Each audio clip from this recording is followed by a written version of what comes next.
Kung ikaw ay isang BA or aspiring virtual assistant at gumagamit ka ng ChatGPT or kahit anong AI tool para gumawa ng articles, content description, copywriting, proposal, cover letters at kung ano-ano pa, or gumagamit ka ng ChatGPT sa paggawa ng assignments mo or school projects, you need to try this. Some of our clients and even teachers can now detect if gumamit ka ba ng mga AI tools gamit ang mga AI detector gaya ng GPT-0 at Originality.ai.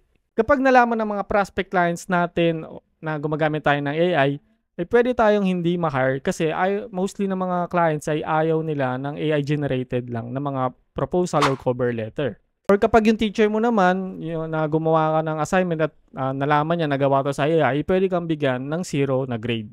So, paano magiging 100% human-made yung ginawa mo using AI? First, create your AI-generated content using ChatGPT. Now, paste it to GPT-0 and as you can see, it detects that this is created by AI. Next, go to bypassgpt.ai. Bypassgpt.ai effectively rewrites AI-generated content, making it hard to detect and look like human writing. Paste your AI-generated content from ChatGPT and click Humanize. Then wait for it to finish. After that, copy the result and paste it again into GPT-0 and as you can see, it's now 100% human-made. Sana nakatulong tong video na to, so like and share this video and follow for more. Peace out!